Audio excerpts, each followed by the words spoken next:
Thanks for tuning in to the Falkon Theatre Podcast. I'm your host, Dean Jansen, mild-mannered manager of the Falkon Theatre in Tisdale, Saskatchewan. Together with my son, Noah Jansen, the self-professed movie snob, we're going to enlighten and entertain you with our immense movie knowledge. So sit back and relax. But if you're currently driving a vehicle, don't relax too much. But enjoy this episode of the Falkon Theatre Podcast. Hello, everyone, and welcome to episode 9 of the Falkon Theatre Podcast, where we're 100% podcast 100% of the time. I would hope so. I mean, I feel like if it wasn't, they'd go into like a video format, it makes it more of a different environment. So, hey, they do video podcasts. There's guys that do that too. Once we get big enough, maybe we'll do that. I did like that meme that you sent me about the video killed the radio star. That it was podcast digging up the grave of the radio star. I know, isn't that awesome?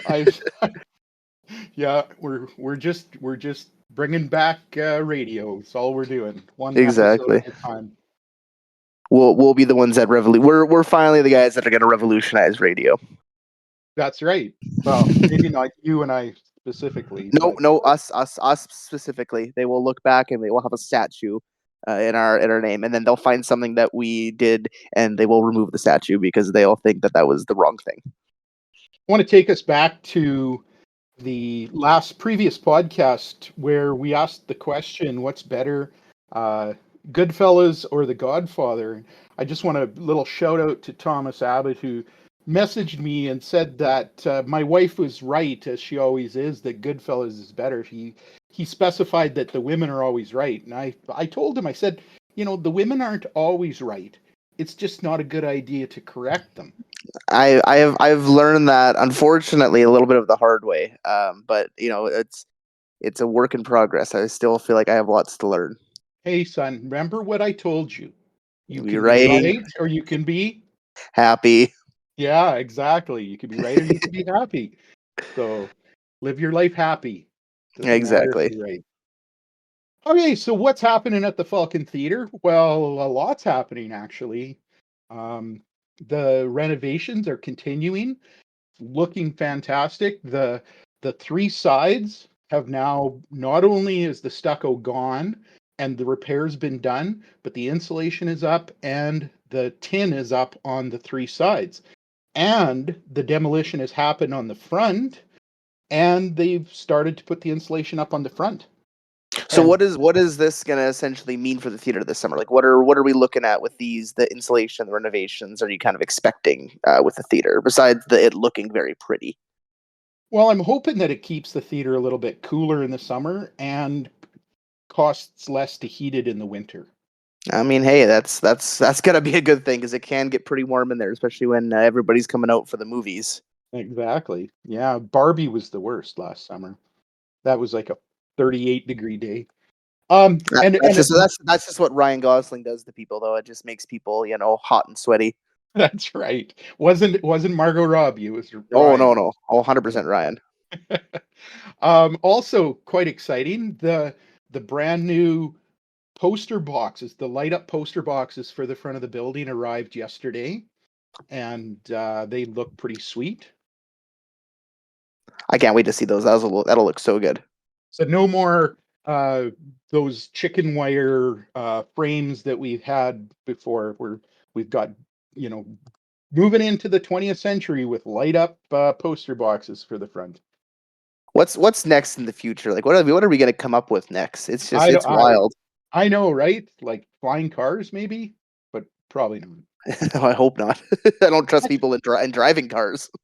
Actually, it was pretty interesting. The poster boxes were shipped from China on Sunday, and I received them here in Tisdale on Tuesday. Maybe they were sent by flying car. Well, flying something, absolutely. Yeah. when I ordered and they said they'd be here by May 31st. And I'm like, okay, there's no way that they can get them from China to here and by that time. But lo and behold, they were here before May 31st. I was pretty impressed. That's pretty amazing, honestly. So also at the theater coming soon this weekend, in fact, we have the movie If.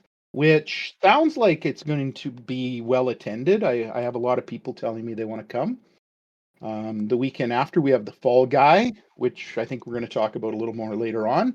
And then the Garfield movie after that. So a couple of kids' movies coming up with a movie for us Gen Xers in the middle. That's the Garfield movie, right? That's the Gen X movie. That's right. Yeah. I'll be honest. I didn't even know they were making a new Garfield movie till I was going over the notes for this episode. Yeah, I know. I was a little surprised too. I don't know, a month ago, I guess, I was looking at the upcoming movie schedule, trying to book movies, and I'm like, Garfield movie? Oh, I didn't know they were doing a Garfield movie. So, Now the question is, will you be serving lasagna for this movie? oh, well, I'll maybe be eating lasagna. I don't know. just, I've just sitting there in the back, just eating a whole tray of lasagna. just taking their money with tomato sauce all over my fingers. Oh, thank you very much. Enjoy your movie. Nobody will want change. It's fine. You keep it. Oh, you're so generous. Would you like some? No, I'm good. Please stop talking to me. Chew with your mouth closed, please. Okay. Sorry. Moving on. What do we got in the movie discussions department, son? Well, there's been like we're coming up to summertime here, and I know summer kind of that May to like kind of end of August. That's always a bit of a busy time for the big movies. That's like the big releases come out until you start to see it again in like November, December with like around Christmas time. So, a few things that are coming up now. There's the Wolverine Deadpool movie that's coming out this summer.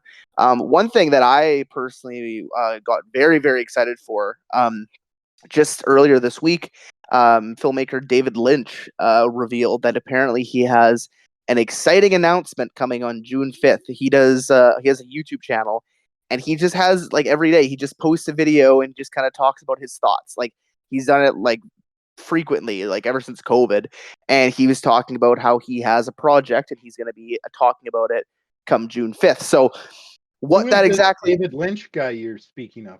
well, he's a how do you describe David Lynch? He is a very absurdist kind of filmmaker. A lot of people would Right know up him. your alley. Right up my alley. He's very notable for making the TV show Twin Peaks. That's kind of I think one of his big claims to fame. He also made The Elephant Man, which won a plethora of Academy Awards, and then famously, Didn't the Elephant Man come out in like the 30s or something? no, it was 1980. It was just filmed to look like that. Oh, no, I'm pretty sure there was like an original that came out like years I before, mean, wasn't there? possibly, but the one I'm talking about was made by David Lynch in the 80s, and then he also made. I thought maybe he was just really old. Well, he is very old now. He's like I think close to being in his 80s now. But he also made the original Dune movie, which was not well received, and he after that swore off ever doing a big studio movie due to just the hassle. But he's a very absurdist kind of filmmaker. One of my personal favorite movies, Eraserhead, is a very, very strange movie. Like to ask if you were to ask David Lynch what is this movie about, he will never tell you because I don't think even he really knows what it is. But the thing about him is he always is making something that is just completely original, and it's so interesting. I saw a clip once of him when he was filming because they brought back Twin Peaks in 2017 to kind of tie up the story 20 years later. And there's a clip of him getting ready to set up a shot, and one of the producers makes a comment about how they have to make the scene not so long, and he goes off. He says, who the F cares about how long the goddamn scene is? Just let me film. And he gets all like upset about it because he's known for, having a shot of, scenery for 2 minutes and you just watch it. Very similar to kind of like the Zone of Interest, how they did with that. His last movie though, the last time he actually had a movie come out was 2006. So it's been, by the time whatever this project is, if it is a movie, it'll be over 20 years since he made a movie. So I'm excited to hear what it could entail, but I guess we're just gonna have to find out next week and see what it is. So I just looked it up, and no, there was not an Elephant Man before the 1980 Elephant Man. Oh, I think it's just filmed to look that way. A little, I guess, mini no one knows before we get into the meat of that later. The 1980 Elephant Man movie was actually partially produced and like helped made by Mel Brooks, like from Spaceballs fame. Yeah. But he specifically did not want his name to be added on like the production credits because he didn't want people coming in thinking the movie was going to be a Mel Brooks comedy and stuff because it's a very serious movie. So he had his name, like he helped out quite a bit, but he had his name completely removed from the creation of the film. Oh, yeah. Okay. So yeah, no, David Lynch is one of those guys that I think is, you know, definitely an amazing mark and influence in film. So it's always interesting to see what he'll bring next. There was always that, that Disney Elephant Man movie, the cartoon. Dumbo? No, no, no, no. With the elephant guy and the Notre Dame and The Hunchback? That's a completely. The Elephant Man was a real person. Yeah, I know. You mean the Hunchback wasn't? I thought he was. I'm sure there have been hunchbacks. Sorry. I digress. I've actually never watched Twin Peaks. Really, it's the first season is really good. The first season, it's had that was really David Lynch, having full creative control. And then once the second season came in, there were a lot of kind of behind the scenes issues. And he actually, about halfway through making season 2, walked away. He's like, you know what, screw this. And it was like people who were, the executives trying to make a David Lynch-esque story without David Lynch. So Twin Peaks, kind of in the middle, is very heavily criticized for just losing kind of focus on what it is. And then I believe he came back and kind of helped finish up the last part of season 2. And then 20 years later, he came back and did like a follow-up season 3, as well as doing the movie Fire Walk with Me a couple years after the original series had ended. So it's a very because it's got like a little bit of like an X-Files-esque kind of type thing. Like Kyle MacLachlan, who he is very famously has worked with David Lynch on multiple projects, like the original Dune, but Twin Peaks and him, like they're very, very close with what their work is. So yeah, no, it's. So are you recommending that I take time out of my busy life and observe this show? Well, I'm just saying you're gonna have a lot of time coming up here soon. So. Well, if it's anything like when you raved about this movie Clerks, and then I tried to watch it and couldn't. Okay, Clerks is in my top 10. Don't even come at me with that. You got to work in retail to understand the qualms that people have. Should we at the end have a Clerks yay or nay vote? Yeah, if you've seen Clerks, let us know. You actually finished watching Clerks. No, if it's a great movie. That was when I was in high school, Dad. That movie I would put on almost every night to fall asleep to it. It defines you, does it? It really does. I wasn't even supposed to be here today. I say that all the time. Okay. So I was reading the other day about the doom and gloom in the movie industry. There's a lot of doom and gloom out there right now. Because audiences are down big time. I was reading that like the largest grossing movie this year so far is Dune Part 2. It made $82 million. There hasn't been $100 million opening this year. Last year there were 5 movies that opened with over $100 million on the opening weekend. But there's been nothing this year to even come close to that. Now they're saying that the new Pixar movie, Inside Out 2, they're hoping it earns 80 to 85 million opening weekend, so it might get close to Dune. But Pixar's had a lot of duds in the last 4 years. Well, and the thing about it, I was kind of thinking back. I can't remember the last Pixar movie I saw in a theater. But the thing about it is, I think with a big change in the rise of the streaming services, and I think it's a bit of the effect from COVID, is movies are moving from the theater to at-home media a lot faster than they were in the past. Like I remember even when, say, The Force Awakens came out, I was like, like counting down the days until they were going to announce the DVD release. And I don't think it came out in December. I don't think the DVDs were coming out till like the following summer or a little bit later, like getting ready for the next Christmas season, And with Pixar, like their last big movies, Onward, Soul, Luca, Turning Red, Lightyear, and Elemental, all of those movies were, if they were released in theaters, they were also, I believe, being released on Disney Plus, if not the same day, like less than a month after those came out. And of those ones that came out, I didn't see any of them in theaters. I've seen them, but I all saw them on Disney Plus. You know what I mean? Yeah. Um, Yeah. and I mean, a bit of it is, I think it's cheaper. It's cheaper to see it at home and stuff like that. But even stuff like that movie, The Fall Guy, you guys are getting it in theaters now, but it's already available for on-demand streaming. But again, I Now, think with that being said, it isn't like streaming for free. It no, it's like you have to rent it or buy it on digital it's to like view it at home. 20. It's over $20 to Hmm. rent it, right? Yeah, exactly. If if you're watching with a family of four, yeah, that's going to be cheaper. And actually, I was reading that The Fall Guy wasn't actually scheduled to go into streaming for another month or so, but when it did so poorly at the theaters, they rushed it to streaming even faster.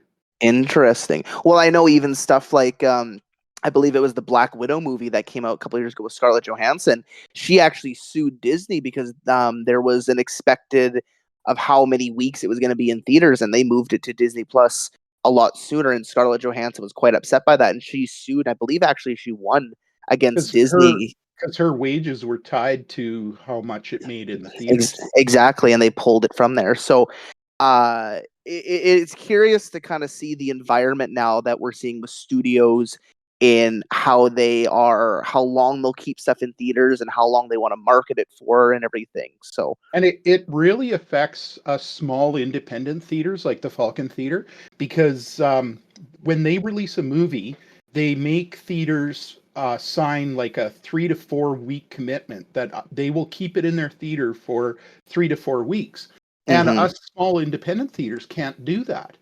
No. I couldn't afford to show the same movie for 4 weeks, or I would have everybody the first week and I would have an empty theater for 3 weeks. And so Mhm. I have to wait a month to get the movie because of the theater's rules, or the studio's rules.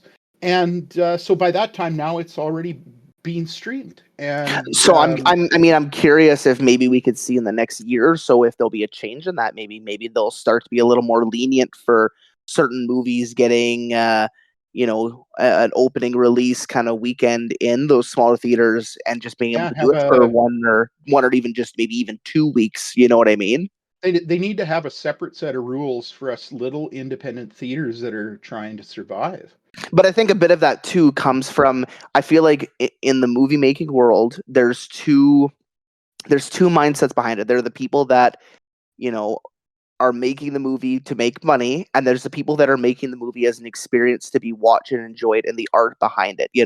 So I think it also kind of depends on the kind of the trajectory on how the studio and the people making the movie, how they want to go about it. I mean, at the end of the day, I think they all want to make money. Obviously, it's a lot of money being put into it. But there's a lot of filmmakers out there that have such a high respect for small local theaters. Like Quentin Tarantino, he owns a small theater in Los Angeles that plays like just old like 60s movies. It's a theater he used to go to as a kid. He owns it. He brings in like local movies all the time because he has said before, like he never went to film school. He went and watched films. So doing stuff like that and showing these classics and showing, great pieces of art like that, that is what's really gonna, affect the next generation of filmmakers that come out there. Yeah. Yeah, Who no, I knows? Who agree. knows? One of you that are coming to our movie theater, maybe you're gonna be the next, Francis Ford Coppola or something like that, Or Tarantino. or Tarantino. Yeah. Yeah, yeah, yeah. Even like our theater, and I think a lot of this has to do with not the streaming per se, because there was the same thing last year, but the strike last year is still having a big Mm-hmm. impact on movies right now. Like at the Falkon Theatre right now, I was just looking at our numbers, and we're down 34% compared to last year at this time Mm-hmm. in attendance. Now Super Mario Weekend was in there, and that was an anomaly because we had, over 800 people that weekend. Yeah. But even if you take that down to a normal, say, 200 people, as we would normally get for a children's weekend, we're still down 20% in attendance from last year. Mm-hmm. Yeah. No. So there's a lot of factors at play. So for everyone that's listening here that's coming out, thank you for coming out and still supporting the theater. That's And you are the ones that make it possible. the other shout out I want to give is not just like I get that not everybody wants to come see every movie, that every movie isn't, one that's going to hit for you. But we have so many people in and around our area that come for takeout popcorn. So even if you aren't coming to the movie, you come for takeout popcorn because that helps as well. Like, you know, Mm-hmm. that's that's awesome. We No. have some regulars that come, every week or two and get takeout. Appreciate those people because that support really helps too. And I want to thank people for not buying up all the popcorn as much as they can, because I like getting the leftover popcorn when I come and visit and get to take it all back home with me. When is this come and visit thing? It's I was home a month ago. Yeah, a month ago I was home. Were ya? Yeah, for I for don't my know. reunion. For your reunion, did I even see you? Briefly, we had breakfast. Oh, I don't even remember. It's been so long. It's that I old don't know. age. You're Not on even you're sure on who you're you are. on retirement time now. You're not remembering things. So what day of the week is it right now? I don't even know. Oh, I just thought of something. We didn't actually introduce ourselves in the welcomes at the start of the podcast. If Do you you're think by starting if you're starting by episode 9, I'm sorry, you can go back. That's their own problem. They can guess. They can make up well, our own names. they can just decide if they want to keep listening to us or not. Exactly. Found this Uh, awesome podcast. I started on episode 9. that's weird. But yeah, no, like even with this past weekend, we saw so both the Furiosa movie, which is the Mad Max Fury Road prequel, and then the Garfield movie we were just talking about. They both premiered with a very like a much lower expected box office return, only both pulling in about 30 million domestically each. So for Memorial Day weekend, which for that's the United States, that's their May long weekend, which happens the weekend after ours. That's typically like one of the best weekends for movies. Like it's kind of notable for having Avengers Infinity War came out on that weekend to kind of give an example of how big It, of a deal it is. it kind of kicks off their summer movie schedule, doesn't it? Yeah. And so for this year, it was one of the worst Memorial Day weekend releases since 1995, when Casper, the friendly ghost, that really bad CGI Casper, Oh yeah. it made 22 million on its opening weekend. And so unfortunately, like Furiosa, like I have a good friend of mine went and saw it and said it was like visually, like it is such a breathtaking movie to see in the movie theater. Just like Fury Road was such an amazing movie experience. But unfortunately, if things don't start looking up, it's a bit of a poor start. But it had a budget of over 150 million, so it's got a ways to go to break even in the money department. So Well, we are playing Furiosa here. It's booked in for June 21st, 22nd, 23rd. So that's probably after Deadpool. Furiosa is probably the movie I was most looking forward to this year because I yeah, love I Mad that's Max movies. definitely is gonna be the next movie that I'm gonna probably go to my way to see. I've been very excited for it. And apparently Anya Taylor-Joy and Chris Hemsworth, both of them are, they're both quite strong in the movie. Now this morning we were watching, I can't remember, a TV show thing, and they had Chris Hemsworth, and so they played a clip from the movie. And there's one thing I got to say about it. It looked really crisp and clear. And I'm wondering, like, to me, it almost seemed too much. Like, the Mad Max movies need to be gritty, and I don't know. I'm a little bit. Like, I do think I remember reading that there was a little bit more CGI used in this movie compared to Fury Road. I need to go back and rewatch Fury Road before Fury Road gets here. I want to do that as well. Yeah, 100%. In case you're not up on these movies, so Fury Road came out, I don't know, a few years ago, and one of the 9 years ago, I think. And one of the main characters in it, her name's Furiosa. So this movie is now a prequel telling her backstory, is what. And a thing is too about that, I feel like Furiosa, this movie, it maybe would have done a bit better if it came out a little bit more soon after Fury Road, because Fury Road, it did amazing and it won a bunch of Oscars and everything, which was a huge shock for a big kind of action-y post-apocalyptic movie to do that well at the Oscars. And I feel like if it maybe would have came out a little bit sooner after, it could have been still riding a little bit of the wave of Mad Max fever, because I feel like that's kind of died down a little bit. And I think COVID had a bit to do with it. Like, I think they kind of got delayed with producing and making the movie because of that. But no, regardless, it's the one that I'm very excited to get the chance to see.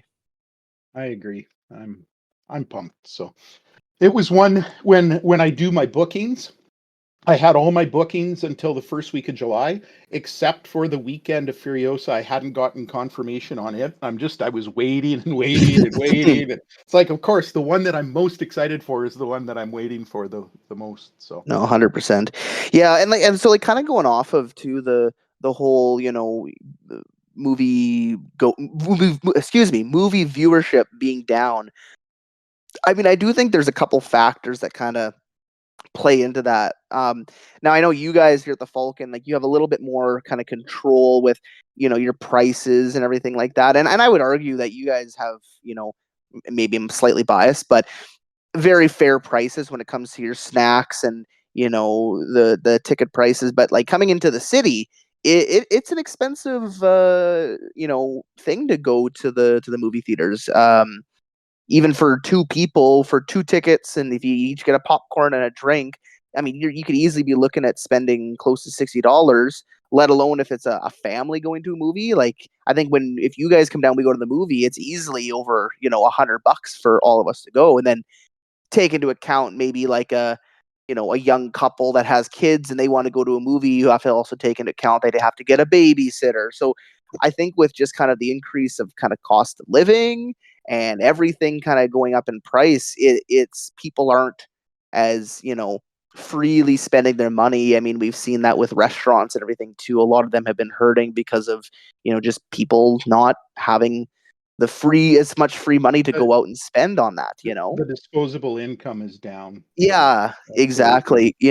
Like, I know here in Regina, I've been at Costco, they sell these kind of little like not ticket, but like essentially like what it is, it's for the landmark movies, and for like $35 you get 2 tickets, 2 popcorns, and 2 drinks for landmark for any movie for like $35. And like, that's a deal that I can't remember the last time I went to like Cineplex, because I just go to get the landmark ones, and it makes it a lot more affordable for me to go see a movie. Or I go to the IMAX, which has much better prices than these kind of big corporate like mega theater corporations. You know what I mean? Yeah, like the ticket costs at IMAX are higher, but their snack prices are way more affordable. I would honestly, the prices of the IMAX are, I would say, comparable to Cineplex. It's about better than me. It's about $15 to $17 for an IMAX ticket. Yeah. So I mean, and you get to see it then in the IMAX too, which is always cool. And at the Falcon Theater, for an adult, it's $10. Exactly. Way more affordable. Way more affordable. Another thing, honestly, and uh, this might make me sound like a cranky old man, but I feel like a big thing too with movie theaters is um, attention span. There is, I think, with the rise of social media and TikTok and all these things giving these quick instant videos that grab your attention right away. It's kind of, I think, messed with people's how we view content and media. Like the amount of times that I am scrolling through my phone on TikTok and there'll just be like an entire movie put onto TikTok with like a little like game or some kind of ASMR thing on the background. And I'll be honest, sometimes I've watched a couple minutes of the movie just because I'm like, oh, okay, this is an interesting scene, but it keeps people's attention in that sense. And I think there's a lot of people that maybe who would have been not adults pre-COVID, and now COVID is over and theaters are open, and they don't have that same attention span or what have you, and that instant gratification for a slower burn movie or something like that. Like take something like back in the 70s when Taxi Driver would have came out. Taxi Driver is one of Scorsese's best movies. Would that movie have done as well nowadays? Probably not, because it's a very slow build up movie. But back then they didn't have cell phones to, keep distracting you and everything like that. So I think that's another kind of factor that might play into, Yeah, I think that directors and movie producers, I think they need to really read their audience better and stop making movies that are 2.5 hours long or more. well, there was a Unless it's like an action movie that keeps you on the edge of your seat. I know, like Killers of the Flower Moon, I had so many people say, "Well, I wanted to come see it, but I couldn't sit there for over 3 hours." Mhm. And I can't blame them. And I mean, me personally, like I love those kind of movies, but I would say I'm a niche outlier in that. There was a poll recently that came out for, yeah, I think it might have been American moviegoers, but they did a poll on what is the best runtime for a movie, and the majority of people said 90 minutes is the majority runtime. I personally, I like a movie that's right around that 2 hour mark. But I think there also comes a lot to say when you are able to tell the story in a concise fashion. You know what I mean? Like it's like as a teacher, you would know, like it was students writing an essay, you could write a 20-page essay, but it's more impressive if you can concise that into 10 pages, and explain yourself better instead of just kind of rambling or including stuff that isn't relevant to the story at hand. You know what I mean? I wouldn't know. I've never had a student write an essay, 20 Well, page yeah, essay. yeah, you also teach science, so. But I think that's a big part of that. It doesn't, you know, people don't want to, or they want to go and they want to watch a streaming service and they can, put on the movie or put on a TV show that sometimes, honestly, some of the new streaming shows have the budget and quality of some of the new movies out there. And so Yeah, but no, not really. no, I not mean, really, but I'm saying you can get a story, but they can stop it along the way, and they can, yeah. so it's not as big of a time commitment because they Uh, can do it on their time. the thing about the streaming services is they throw a ton of shit at the wall and then see what sticks. 100%. There Oh, there there's is a a lot of lot of crap. there's a lot of crap, and you have to There sort is. through it. And I wouldn't exactly say that with like the way things are going with movies and theaters, I wouldn't say essentially that they're dying as a lot of articles have said. I think it's just a very large cultural change in movies. And I think a big part about it too is you see these big movies that have budgets of the 300-400 million, and then they'll have even maybe a good opening weekend of 100 million, but they're making only a quarter of what their budget was. I think maybe a bit of it too is a lot of these actors need to come to the realization that they need to take a pay cut themselves to help push their art more, because them taking like, oh, I need to be paid $300 million to do this movie, well, that's gonna hurt the return and hurt for future movies to get made because they needed to get so much money. Do you know what I mean? I do, yeah. I can't see. actors doing I that. can't either. Just Mhm. be something that would help. And I mean, another thing too, and this is me sounding like a grumpy old man, but I think a big part of some people not wanting to go to theaters is theater etiquette. I feel like has very much gone in the wrong direction in the last couple of years. I went and saw the new Planet of the Apes movie last week, and I'll discuss more later. Fantastic movie. Highly recommend. It was such a good movie, but I gotta say, it might have been one of the worst theater experiences I've had to deal with. Showing up at the movie theater, there's the lineup and everything, and there was a group of probably a dozen people not really lined up in the line, but in like a circle. So three lines had kind of formed, and people didn't really know where to stand. And then they kind of realized, and they kind of shuffled into a line. And then we ended up being in the wrong part of it, which meant we got put like all the way to the back when we'd already been waiting for a bit.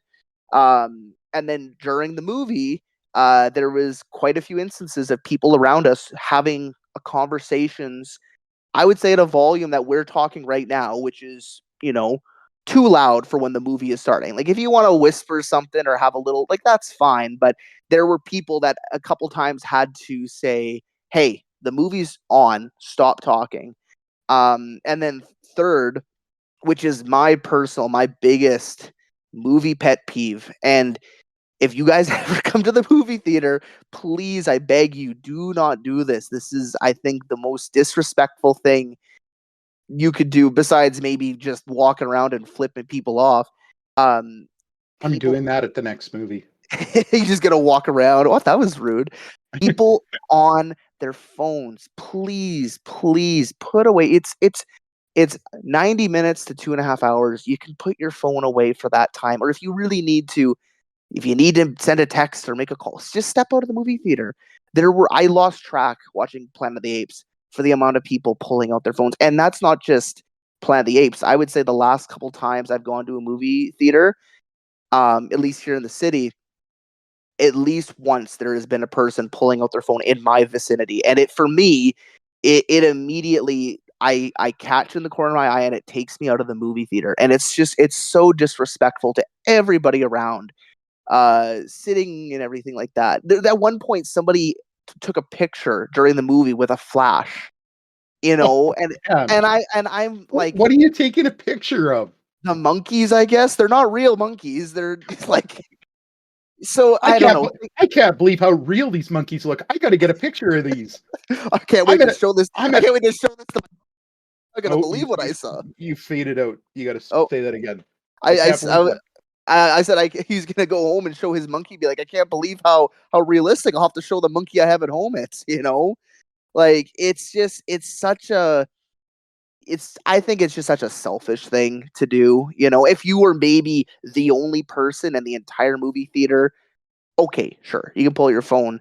But honestly, all this stuff was going on around me, and it really was distracting, and it kind of deep down, as much as I was happy that it was like it wasn't sold out, but it was a packed theater for Planet of the Apes. Deep down, I kind of was wishing it wasn't, because Yeah. it really wrecks the experience for everyone else. And I think a big part of that is people are just lacking the etiquette. So, yeah, no, I. that's I. a big thing for me. I have in my pre-show a whole bunch of don't take your cell phone out things in the pre-show, and I've still had to go around and talk to people and say put away your phone. Hmm. And you know what, but on the other hand, I've seen people who've gotten up and left the theater so that they could text or talk Yeah, they come out in the concession and do it, and that's great. I absolutely think that's awesome. and here's the thing: if you're watching a movie and whatever is on your phone is so important that you have to respond, then clearly you can step out of the movie theater for a couple of minutes, because obviously what's happening in front of the screen isn't as important to what's happening on your phone. Yeah, You, no, you know I what I mean? agree. So 100%. That is one, definitely 100%. I agree with everything you just said. you better 100% agree with that. And if I see you be lucky it's my dad just asked you to put it away, because I'd just be out there breaking your phone if it was me.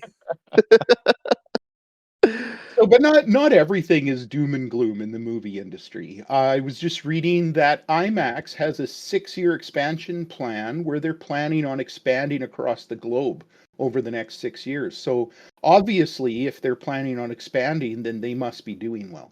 And I think we talked about that in one of the past episodes, how movie viewership was down, but the more premium viewership has increased, which that makes me very happy. It would be cool for Saskatoon to, as much as it would probably maybe take away a bit from Regina, it'd be cool if Saskatoon could get an IMAX like screen. You know what I mean?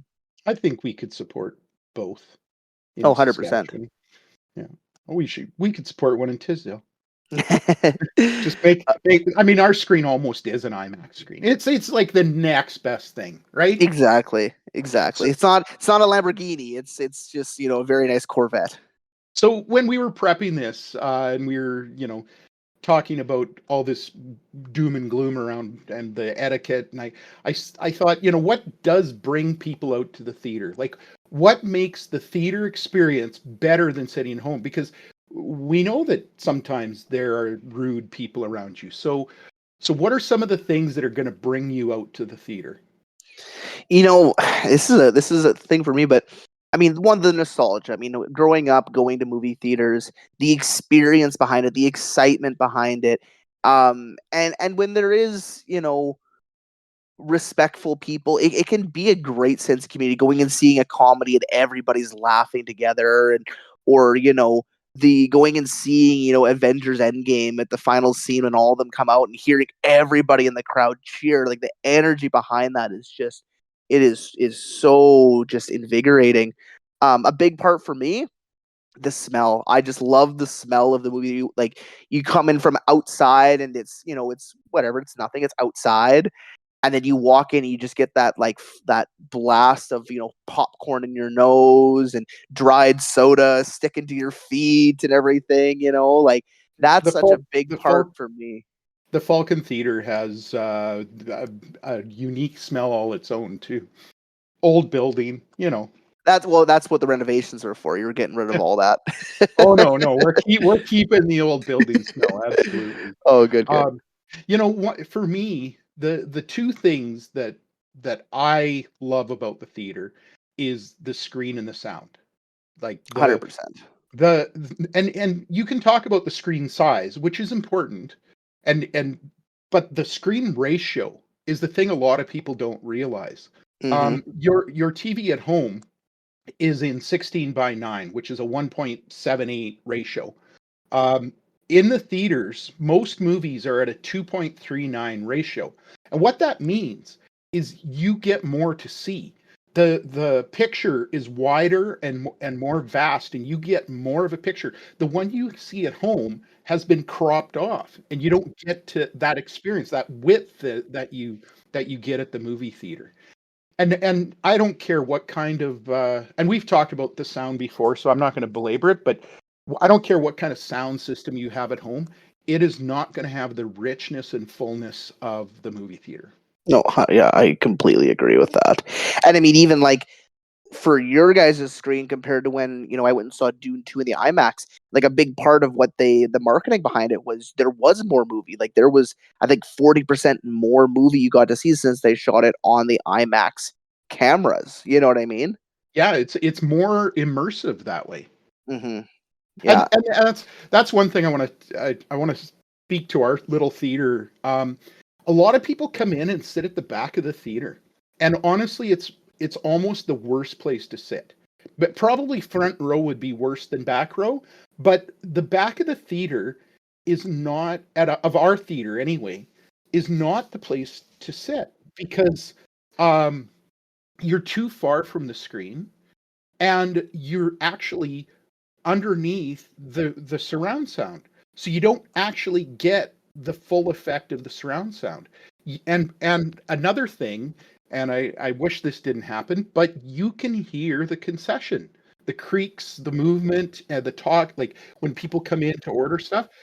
If you're in the back row, you're going to hear that a little bit, and hopefully it's not too distracting. We do our best to be quiet as much as possible, but it's going to be there. Whereas if you sit um at the front of the red seats in our theater, or a few rows back in those red seats, that is where the sound has been optimized for our theater. And that is the best viewing experience in the Falkon Theater, in my opinion. Probably the front 3 rows of red seats. You make those the VIP seats. That's what if I could, I would. Yeah, absolutely.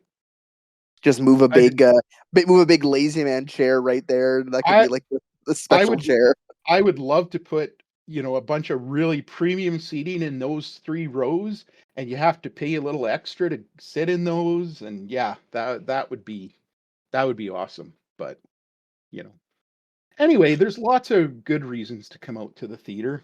Yeah, And but and not and and you know what? Anybody listen to this, you can also tell us why are theaters important to you, and why is it so big for you to come to the movie theater? Like, what makes it, what would be the word, like, more I can't think of the one. I'm having a brain fart. Inviting and tantalizing to come see it at a movie theater. You know what I mean? there is also the popcorn. Well, yes, the popcorn. I love how many years did we try and get as close to movie theater-esque popcorn, and eventually you just said, you know what, screw this, I'm just gonna run a theater, and then we can have all the movie theater popcorn we could. Exactly. I remember we bought that little popcorn machine. We bought how many different popcorn machines? We Oh, tried so different many. oils. And we have the best popcorn. You can't beat it. Yeah. And like I mentioned earlier, if you don't want to come to the movie or you can't come to the movie, you can always stop in for takeout. Exactly. So, moving on. What have you been watching lately? So like I said, I saw the new Planet of the Apes, and highly, highly would recommend it. If you enjoyed the last kind of new trilogy that came out, that was I think Rise of the Planet of the Apes, Dawn of the Planet of the Apes, and drawing a blank on the last one, but the last trilogy, you'll very much love this movie. It takes place like I think a couple hundred years after those movies, so the apes have evolved even more into actual societies and everything.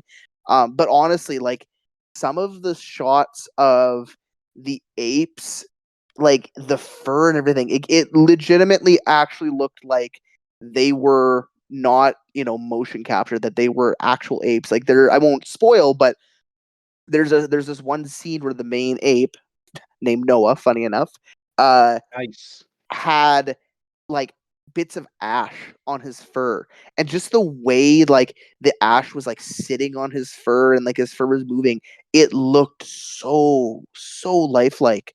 Like it had no points when I was watching the movie did it feel like it was dragging on at any point. Like it was a very well-paced movie that kind of kept me guessing as to what direction they were going to go. And at the end, it left me excited to see what they're going to do next in the Planet of the Apes world and everything like that. So, when it comes to the Falcon, I would highly recommend people come out and watch it. So many times too, like the world, the old human world, it's grown over now, and sometimes there's a couple shots they just let you kind of take it in. They let you live in the world for a bit and see the scenery and everything. And you know what? It was actually really funny too. There was a lot of moments that had me laughing out loud, not rolling on the floor laughing, but definitely laughing out loud. So yeah, no, definitely probably my favorite watch since our last podcast episode. And just so everybody knows, we're going to have that at the Falcon Theater on June 28th, 29th, and 30th, which I So, think is the long weekend. So, is that would be the week after Furiosa? Hey, yep, yeah, we're going to have 2 big movies in a row there. it is the year of the monkey this year. Well, you fit right in then, son. Well, I smell like one too. Um, your mother and I have been watching Bodkin on Oh, Netflix have you with have you Will have you Forte. have you finished it yet? We have not. We're almost done. But Okay, yeah. I was talking to a coworker today about it, and she asked, "Is it good?" And I'm like, you know what? I'm still debating on whether it's good. I It haven't decided yet. it didn't go the direction I was expecting. What episode are you on? I forget. Okay. I could look it up, but I'm not gonna. That's fair. It didn't go the direction I was expecting, but I think I finished it in like a couple days. I found it was a really quick, easy watch. It left me uh once things kind of start piecing together and everything like that, I was like, oh, okay. And it did leave me kind of like, I'm curious. I don't know if they're gonna do another season of it, but I really enjoyed. I mean, like we both of us, we're sucker for anything that's gonna be Irish or anything like that. Yeah, it's set in a fictional town in Ireland, and so that's why we watched it. Well, Yeah, that's why we no. started watching it. I love though just like the dialogue between like a lot of the reoccurring thing, which is funny because it's about a guy who runs a podcast and they keep saying Yeah, it's like, oh, and people will listen to that. yeah, I know, right? That's And like that, Jody and I were dying laughing. We kept on making jokes that was our podcast of us trying to do something. Oh, and people will listen to that. so what do you know, son? What do I know? So I read something really interesting. So recently, I think this is earlier in the month, filmmaker Roger Corman passed away at 98 years old. So a lot of you might not know him by name, but his effect on film is definitely one that you would be aware of. Like he has, I would say, like one of the most influential filmmakers out there.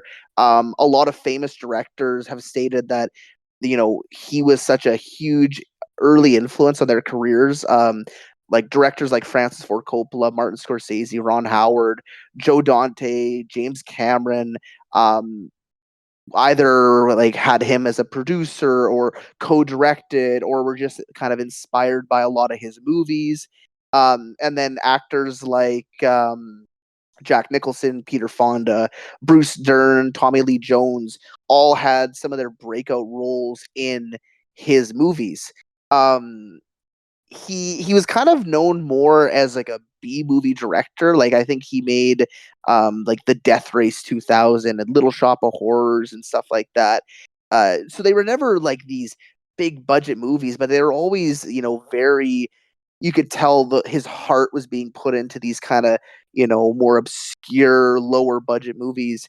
A lot of the actors and directors that he collaborated with, who then further on down the lines became big in their own right, actually had him come on and act in small roles. So he had roles in The Godfather 2 and Silence of the Lambs and Apollo 13, and that was just his as a thank you to helping them kind of kickstart their careers. So the thing that when he kind of recently passed away, and I was doing some reading that it was a little bit of like a rabbit hole, and I thought was really interesting. So one of the movies that he directed was from 1954, and it was a little movie called The Fast and the Furious. Oh, Now, okay. I've fast seen that forward. movie. Well, have you though? No, So not the 1954 version. fast forward to the 2000s when Universal was wanting to make their own Fast and the Furious movie, and they also wanted to use stock footage from his original film. So they needed to get his permission to, use the footage and use the title. And after a bit of back and forth, Roger Corman, he allowed for them to use that title on the film, but on one condition. The condition was that Roger Corman would retain the rights to all numbered sequels for the Fast and the Furious. So Fast and the Furious 2, Fast and the Furious 3. So that is why for the Fast and the Ah, Furious series, all of the sequels have such weird names like Too Fast, Too Furious, Fast 5, Fast X, The Fate of the Furious, Fast and the Furious Tokyo Drift, oh, yeah, okay. because Roger Corman owns all of the rights to the sequel names. Why did he do this? We don't really know. He was kind of one of those just weird artsy kind of guys, so it might have been a control thing. It might have just been something he thought was funny, or maybe he thought that he would be able to make some money because they were going to name it, and then they kind of did a thing. But whether or not, I thought that was a really interesting on how this little B movie from the 50s, how it affected I mean, one of the biggest modern movie franchises out right now, Yeah, the Fast and the Furious series. it's really more of a superhero movie than anything now. It didn't really start out that way. 100%. Yeah. Well, apparently, the original Fast and the Furious movie that came out in the 50s, it was originally going to be called Race Wars, and I think it was I maybe a good like idea it. they didn't go with that title. I don't know how well that would I have well, gone. I want to see Race Wars. Well, it is in the movie. Apparently, it is the race is called the Race War, so they just didn't title it like that. Yeah, okay. So yeah, so that's the no knows of how Ah, Roger Corman pretty much single handedly shaped so much of Hollywood and filmmaking that we know today. oh, that's awesome. Thanks for that. Yeah. So, miscellaneous question to end things off this one. Um, what is the hardest to watch scene or thing you've seen in a film? Do you want to go first? Do you want I'll me to go. jump? I'll go first. Okay. For me, I thought about this. It's Saving Private Ryan, and the start of it is hard to watch. I actually I've never felt so numb as I did at the start of Saving Private Ryan. But the scene that was the hardest to watch, and still to this day, if I watch Saving Private Ryan, I can't watch this. I will like fast forward it, or I just it's the knife scene. It's the Oh, scene. It's the scene where the what's it, Milesh? I forget. Anyway, he's fighting with the German, and his buddy is there, but he's frozen in fear. And him and the guy are fighting and fighting. And then when the guy gets on top of him with the knife and is like putting all of his weight on it, and you think you're watching this and you think that his buddy's gonna jump in and save him. And spoiler alert, he doesn't. As that knife slowly descends into his chest, it's just like it is so gripping and so absolutely horrific. And even thinking about it, I just get like it's hard. It's hard. now I want to go watch Saving Private Ryan.